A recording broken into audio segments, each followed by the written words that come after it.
திருப்புகழ் 167.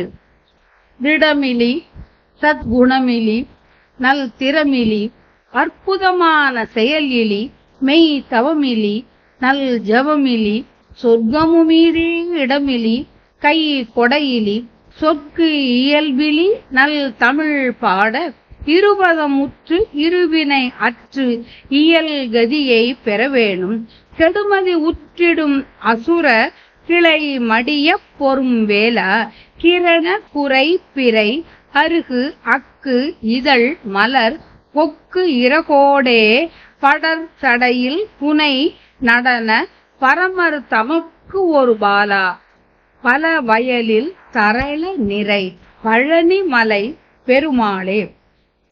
இருவரும் உற்று இருவினை அற்று இயல் கதியை பெறவேணும் பல வயலில் தரள நிறை பழனி மலை பெருமாளே.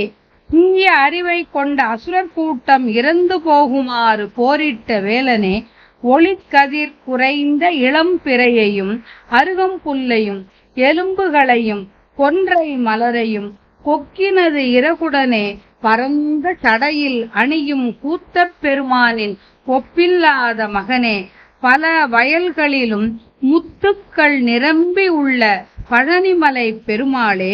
நான் பக்தி உறுதியற்றவன், நல்ல குணங்கள் இல்லாதவன், நல்ல ஆற்றல் இல்லாதவன், உண்மையான தவம் இல்லாதவன், திருந்திய ஜபம் செய்யாதவன், துறக்கத்தில் இடமில்லாதவன், கையால் கொடுக்கும் கொடைத்தன்மை இல்லாதவன், தமிழில் பாடச் சொல்வன்மை இல்லாதவன், இத்தகைய குறைபாடுகளை கொண்ட நான் உன் 2 அடிகளை அடைந்து இரு வினைகளும் இல்லாது தக்க நல்ல கதியை பெற நீ எனக்கு அருள் செய்ய வேண்டும்.